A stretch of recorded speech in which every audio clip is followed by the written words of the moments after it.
OK. Maintenant, nous allons avoir la méditation des désappointements semblables. Si vous avez des questions au fur et à mesure, si je ne peux mentionner-le, mais si je ne peux répondre, ben, je demanderai à quelqu'un d'autre qui sait la réponse pour moi. Alors, voici. Nous disons bienheureux ceux qui ont souffert patiemment. Vous avez entendu parler de la patience de Job et vous avez vu la fin que le Seigneur lui accorda. Car le Seigneur est plein de miséricorde et de compassion. Jacques 5, 11. Il arrive fréquemment que l'intelligence des gens, même des serviteurs de Dieu, soit tellement obscurcie par les usages, les opinions courantes et les enseignements populaires qu'ils ne perçoivent que partiellement les vérités révélées. Tel fut le cas des disciples de Jésus, alors même qu'il était personnellement avec eux. Imbus de conceptions courantes sur le Messie, ils attendaient un prince temporel qui porterait Israël à la tête de l'univers.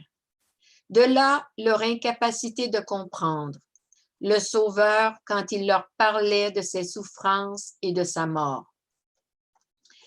Depuis leur tendre enfance, l'espérance de leur cœur s'était fondée sur la gloire d'un empire terrestre, et ceci les aveuglait.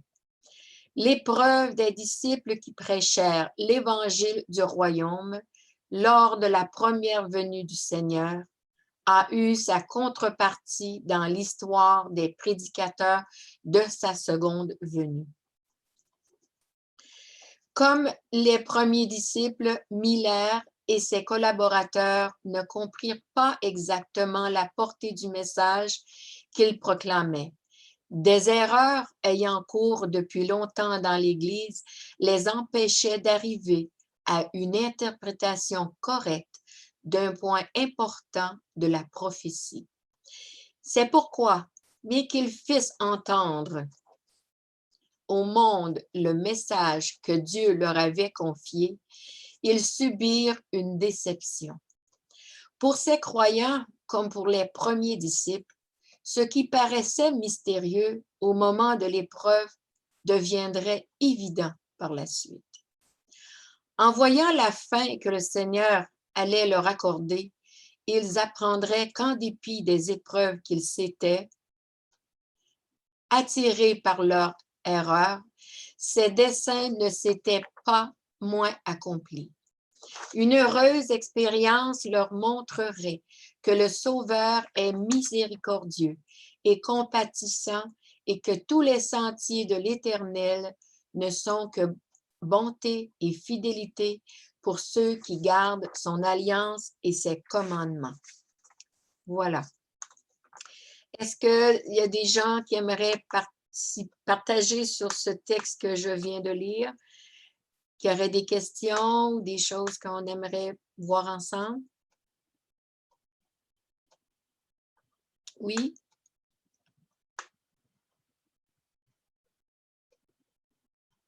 Fulgence, tu voulais parler? Est-ce qu'il y a quelqu'un?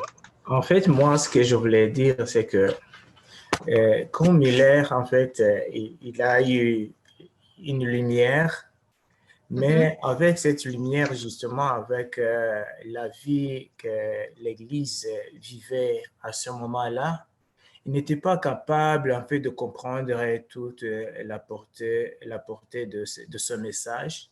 Et avec justement cette culture dans laquelle l'Église vivait, ils ont mal interprété même le message qu'ils avaient déjà reçu. C'est-à-dire, il y avait des idées préconçues. C'est-à-dire, lorsque nous abordons la parole de Dieu avec les idées préconçues, nous aussi, nous pouvons tomber dans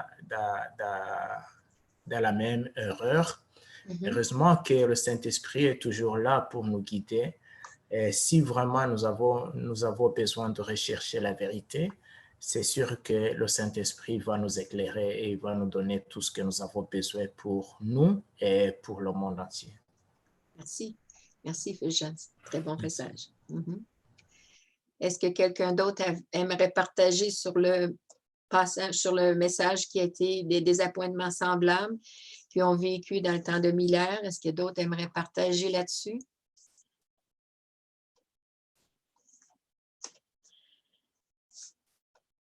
Est-ce que nous, peut-être, je pourrais poser la question, est-ce que nous, aujourd'hui, on peut se sentir plus sécure que Miller dans le sens, dans le partage que l'on a à faire? Est-ce que l'on connaît davantage que Miller connaissait, ou est-ce que la situation est similaire, elle est pareille, est différente?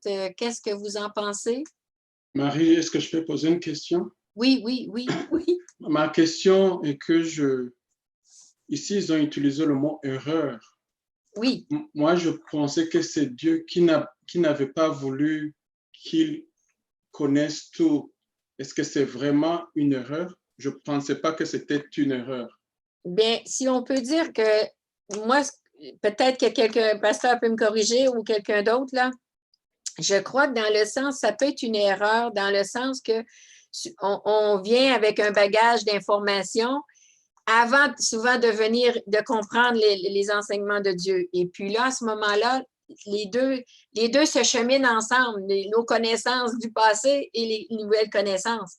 Alors, peut-être qu'on peut dire une erreur dans le sens que, ayant compris des nouvelles choses, mais ayant encore d'anciens qui sont restés, ça a fait un mélange. Et puis là, il peut y avoir eu des erreurs qui s'est produites. On peut tous faire des erreurs en tant qu'humains. Moi, c'est dans ce sens-là que je le vois. Je ne sais pas si c'est bien ou si quelqu'un d'autre a quelque chose à dire pour mieux expliquer. Moi, c'est comme ça que je le vois. Je ne sais pas si ça répond à ta question, Frédéric. Moi, je répondrai à la question, Frédéric, par exemple. Vas-y. C'est qu'en réalité, Dieu avait révélé la vérité. C'était vraiment une erreur de leur part. C'est parce qu'ils voulaient. Ils n'entendaient pas. Ils écoutaient ce qu'il disait, mais ils ne comprenaient pas ce que Jésus dit parce que ça ne faisait pas leur affaire. C'est vraiment une erreur de leur part parce que Jésus l'a dit à maintes reprises qu'elle allait passer à travers des difficultés, des souffrances. C'était une erreur de leur part parce qu'en réalité, il y avait eu la vérité, il y avait tout ce qu'il fallait pour faire les bonnes choses. En réalité, Dieu ne leur cachait rien. C'est eux qui ne l'acceptaient pas. D'accord. Je sais que le pasteur Jean aimerait ça parler aussi. Oui, d'accord, merci. En fait, vous deux, vous avez raison. Et ce que Marie a dit, c'est correct. Ce que Frédéric a dit, c'est correct. Pourquoi? Pourquoi on peut dire que c'est une erreur? En fait, c'est le texte inspiré qui le dit. Quand Miller prêche, il dit que Jésus va revenir le 22 octobre 1844. C'était pas correct. C'est en ce sens que c'est une erreur. Mais aussi, cette erreur, c'était voulu par Dieu. Parce que c'est Dieu aussi qui dit que c'est la main de l'Éternel qui les avait empêchés de voir cette partie de la vérité. Pourquoi? Remarquez, quand ils ont prêché le retour de Jésus, quel impact cela a eu? Il y a eu un réveil extraordinaire parce que les gens savaient que Jésus allait revenir. Mais si ce message n'était pas prêché, on n'aurait pas eu un tel réveil. Et c'est pourquoi Dieu, lui, il a permis que cela arrive afin de susciter ce réveil. Merci. Merci, pasteur. Est-ce qu'on aurait d'autres choses à dire sur le sujet de ce matin? Moi, la seule chose que j'aurais ajouté, c'est que oui, c'est vrai qu'eux, ils ont fait l'erreur, mais n'oublie pas qu'ils sont entourés aussi de toutes sortes de croyances. Il y avait déjà plusieurs églises qui avaient plusieurs croyances. Donc, même leur background, je ne sais pas si comment on dit ça en français, leur passé. Donc, il y avait beaucoup d'erreurs et ils ont été aussi influencés par ces erreurs-là. C'est ça que le commentaire aussi de Fulgence est à voir, parce que même aujourd'hui aussi, nous, il y a beaucoup d'erreurs qui se font dans l'interprétation de la Bible, ce que nous entendons étudier dans la leçon, et qu'à cause de ce bagage-là que nous avons, des fois, nous sommes portés à aller vers une direction plutôt que l'autre. Et des fois, ce n'est pas parce que nous ne voulons pas réellement comprendre la Bible, c'est parce que nous sommes voilés. mais c'est vraiment par la prière, par la persévérance, par la recherche, en demandant l'inspiration de Dieu, que Dieu va nous inspirer. Et oui, c'est vrai que à cette époque-là, Dieu avait une mission spéciale, comme ça qu'il les avait voilés. Mais je pense aussi qu'il y a cette deuxième phase où que des fois les erreurs viennent de notre culture, de notre environnement. Et puis, il faut absolument se plonger dans la Bible pour pouvoir réellement détecter ces erreurs-là et pouvoir arriver à la vérité que Dieu nous a révélée. Mm-hmm. Merci, Williams. Est-ce qu'il y en avait d'autres qui auraient aimé aussi partager encore sur le sujet de ce matin? Ou qui auraient des questions?